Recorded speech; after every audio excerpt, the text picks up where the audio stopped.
Good morning, how are you all. नमस्ते, कैसे हैं आप सभी। आई होप आप भी स्वस्थ ही होंगे। डियर पेरेंट्स, आज जो मैं टॉपिक चूज करके लाई हूँ वो है एग्जाम। जी हाँ, आपने कभी सोचा है कि एग्जाम वर्ड सुनते ही हम तक डरने लगते हैं, तो बच्चों का क्या हाल होता होगा। इवन जैसे ही एग्जाम आते हैं वैसे ही पेरेंट्स के रिएक्शंस एक्शन में चेंज हो जाते हैं, होते हैं ना। और क्या होता है, बच्चा अपने मम्मा डैडी के एक्शन से डरता है, न कि उस एग्जाम से, क्योंकि वो तो इजीली स्टडी करता है ना। तो मैं चाहती हूँ कि उसके दिल में ये डर ना बैठे और वह इजीली सारे पेपर करके आए। डियर पेरेंट्स, इसलिए मैंने आज एग्जाम टॉपिक चूज किया है। चलिए मैं इसमें कुछ ऑप्शंस लेके आई हूँ, वो आपके सामने रखती हूँ one by one. Dear parents, अगर हम अपनी बायोलॉजिकल क्लॉक को सेट कर लें तो हम अपने बच्चे को जब भी पढ़ना है उस टाइम पे उठा सकते हैं। छोटे बच्चे उठाने हैं, हमारी नींद नहीं खुलती, तो हम क्या कर सकते हैं, अपने लिए अलार्म लगा सकते हैं। और अगर बड़े बच्चे हैं, खुद से अलार्म लगाना जानते हैं, तो वो अपने स्टडी का टाइम भी उसमें अटैच कर सकते हैं। यस, 2 आवर्स मान लीजिए उसने एक सब्जेक्ट को दिया, तो उसे आफ्टर 2 आवर्स दूसरा सब्जेक्ट पढ़ना है, तो अलार्म लगा सकता है। या सुबह जल्दी उठने के लिए अलार्म लगा सकता है। या फिर कभी ऐसा होता है सारे बच्चे एक ही समय पे नहीं पढ़ते। कुछ बच्चे होते हैं जिनको मॉर्निंग में स्टडी अच्छी लगती है, कुछ बच्चे होते हैं जिनको नाइट में पढ़ना अच्छा लगता है। तो उस टाइम के लिए भी ये क्लॉक आपके लिए काफी कारगर सिद्ध होगी। यस फ्रेंड्स, सेकेंड ऑप्शन लाई हूँ वो है ऑडियो रिकॉर्डिंग। जी हाँ, ऑडियो रिकॉर्डिंग। अब आप कहेंगे ऑडियो रिकॉर्डिंग का क्या काम है स्टडी में। मुझे लगता है अभी हमारी न्यू जनरेशन के लिए audio recording is the best thing. Yes, because आप जानते हैं कि इस टाइम पे सबके पास में फोन रहता है ना फ्रेंड्स। तो अगर हम फोन का सही यूज करना सीख जाएं तो कितनी अच्छी बात होगी, है ना। हमें लाइफ में काफी सक्सेसफुल बनाने में इसका हाथ भी रहेगा। जी हाँ, तो इसी बात को ध्यान में रख के मैं ऑडियो रिकॉर्डिंग लेके आई हूँ। आपको पता है सारे बच्चे प्रैक्टिस करते हैं कि हम आउट ऑफ नंबर लाएं। कोई भी ऐसा नहीं चाहता कि मेरे कम मार्क्स आए, कोई नहीं चाहता। यस, बट क्या सब सक्सेसफुल हो पाते हैं? नहीं। और इसका रीजन क्या है, मैंने आपको पहले भी बताया, प्रैक्टिस। यस, हम जितनी प्रैक्टिस करते हैं उतना ही हमें रिजल्ट भी मिलता है।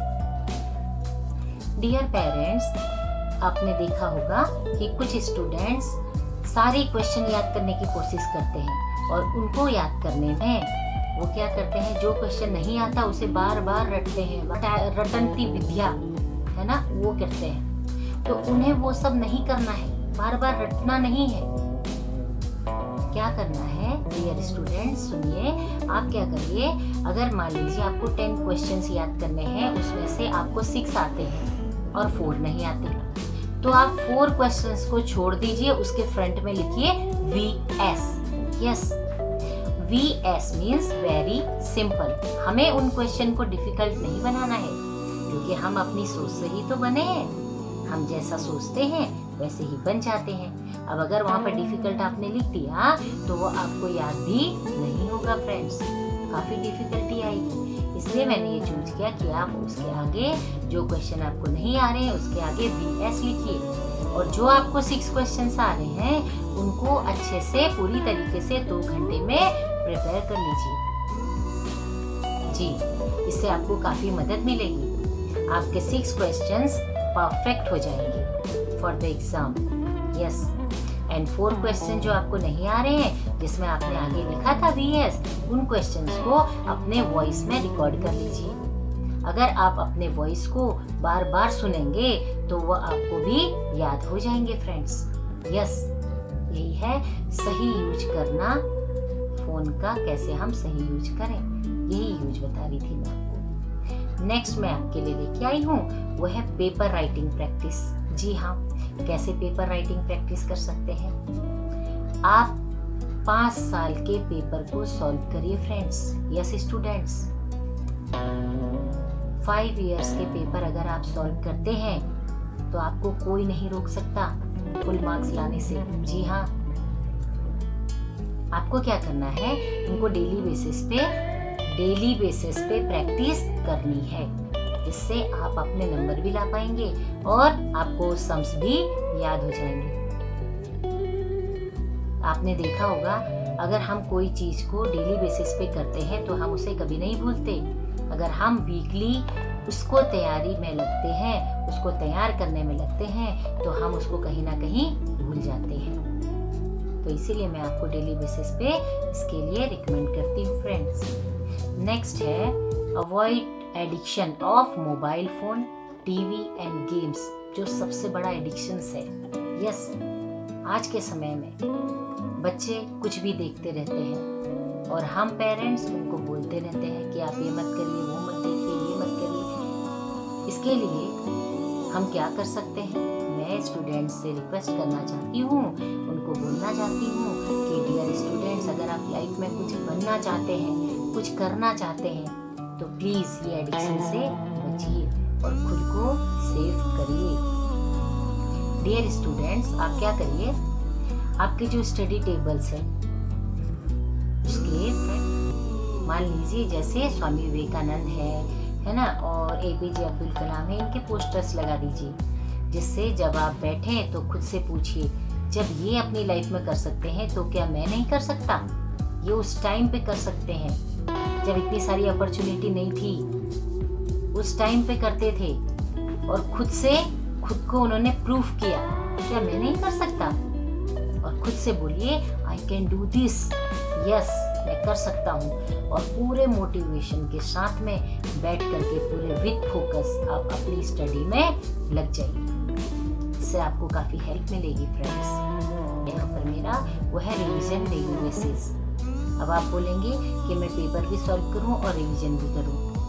वो पेपर सॉल्व तो आपके एग्जाम की तैयारी हो गई है ना फ्रेंड्स। अभी जो मैं आपको यहाँ पर रिवीजन डेली की बात बोल रही हूँ वो है जैसे ही आपके स्कूल खुलते हैं, अगर आप डेली बेसिस पे 1 लेसन का रिवीजन करते हैं, एग्जाम्पल आपने 2 घंटे एक सब्जेक्ट को करने में लगाया, एक लेसन को करने में लगाया, तब आप मॉर्निंग में जो आपने एक लेसन तैयार किया था उसको इवनिंग में रिवीजन अवश्य करिए। यस, एंड इवनिंग में उसका टारगेट कम हो जाएगा, है ना। जो आपने 2 घंटे में तैयार किया था वो अभी आप याद होने की वजह से 1 घंटे में कर सकते हैं। मान लीजिए 1.5 घंटे में कर सकते हैं, तो भी आपके पास आधा घंटा बचता है ना। उस आधे घंटे में नेक्स्ट लेसन की तैयारी कीजिए और टारगेट बनाइए कि मैं 1 लेसन डेली कंप्लीट करूंगा। यस, चाहे वो कोई भी सब्जेक्ट हो। तो अगर आप ऐसे करते हैं तो नेक्स्ट रिवीजन आपका कब आएगा? इवनिंग का, मॉर्निंग में, नेक्स्ट मॉर्निंग, और नेक्स्ट मॉर्निंग में जो आपने किया है वो कब करेंगे रिवीजन? इवनिंग में। ऐसे करिए, तो इससे आपको पेपर में ज्यादा प्रैक्टिस करने की जरूरत ही नहीं पड़ेगी फ्रेंड्स। यस, आप देखेंगे कि आपके काफी अच्छे मार्क्स आ गए। यस, ये मैजिक का काम करता है, आप कभी करके देखिए फ्रेंड्स। नेक्स्ट मैं आपके लिए लेके आई हूँ वो है एक्सरसाइज। जी हाँ, हम ये सब अगर करना है हमें पढ़ाई, तो इसको हमें कैसे फिजिकली भी एक्टिव रहना है, ये करना है, जरूरी है। यस फ्रेंड्स, मोस्ट इम्पोर्टेंट है। हम सब चीज पे ध्यान देते हैं, लेकिन अपने बॉडी पे क्या हम ध्यान देते हैं? नहीं देते, उसे इग्नोर करते हैं। आप जानते हैं, स्वस्थ बॉडी में ही स्वस्थ माइंड का निर्माण होता है, ये स्वामी विवेकानंद जी ने बोला है। जी हाँ, अगर हम डेली बेसिस पे एक्सरसाइज और मेडिटेशन दोनों करें तो हम स्वस्थ रहेंगे, जिससे हमारी स्मरण शक्ति भी बढ़ेगी। मेडिटेशन क्या करती है आप जानते हैं, हमारी स्मरण शक्ति बढ़ाती है, फोकस बढ़ाती है ना। और एक्सरसाइज से क्या होगा? हमारी फिजिकल एक्टिविटी बढ़ेगी। जी हाँ, हम दिमाग और शरीर से दोनों ही तंदुरुस्त होंगे। तो आप डेली रूटीन बनाइए कि मुझे 15 मिनट, 20 मिनट, 40 मिनट जितना भी आपके पास समय है उसका यूज़ मैं एक्सरसाइज में करूँगी या करूँगा। जी हाँ, डेली बेसिस पे, तभी हमें हमारी मेमोरी भी ठीक रहेगी, तो हमें याद रहेगा, है ना, और शरीर स्वस्थ रहेगा तो कोई प्रॉब्लम नहीं हो। यस फ्रेंड्स, नेक्स्ट मैं लेके आई हूँ, इसमें वो है डाइट। जी हाँ, आप जानते हैं अब हमने सारी एक्सरसाइज भी कर ली, मेडिटेशन भी कर लिया, पेपर प्रैक्टिस भी हो गई हमारी, गेम से भी हम दूर हो गए हैं, इवन हम ऑडियो रिकॉर्डिंग भी कर रहे हैं, इवन हम क्लॉक सेट करके भी उठ रहे हैं। ये सब चीज का क्रेडिट किसके पास जाता है? डाइट के ऊपर। यस, एग्जाम के टाइम पे मैंने बहुत सारे बच्चों को देखा है, वो जंक फूड खाते हैं क्योंकि वो बोलते हैं अरे मुझे पढ़ने में टाइम लग गया इसलिए मैं खाना नहीं खा सका, जंक फूड लाया हूँ। Junk food means what? Junk food means जैसे चिप्स हैं, कोल्ड ड्रिंक्स हैं, ये चीज़ें अवॉइड कीजिए स्टूडेंट्स प्लीज़, क्योंकि अगर आप एग्ज़ाम के टाइम पे ये सब चीज़ें लेते हैं तो आपकी मेमोरी पे इसका 100% इफेक्ट पड़ने वाला है और आपको जो भी आपने स्टडी की है वो आप भूल जाएंगे। तो आपको क्या करना है? सिर्फ माँ के ही हाथ का बना हुआ सिंपल भोजन घर पे करना है। जी, आप बाहर का खाना कतई ना खाएं। मैं आपसे यही रिक्वेस्ट करती हूँ कि आप अपने डाइट का संतुलन बनाएं। जी हाँ, दूध पिए, दही खाएं, है ना, अपने दिमाग को बढ़ाएं जिससे आपके दिमाग में प्रोटीन, विटामिन्स, ये सारी चीजें अच्छे से मिल सके और आपका माइंड विकसित हो सके। जी हाँ फ्रेंड्स, आप एग्जाम में अच्छे नंबर लाएं, आप एग्जाम में आउट ऑफ नंबर से पास हो, आपका फ्यूचर बहुत ब्राइट हो। इसी आशा के साथ मैं इस वीडियो को यहाँ पर समाप्त करना चाहती हूँ। If you like my video, share, comment and subscribe. Thank you dear friends and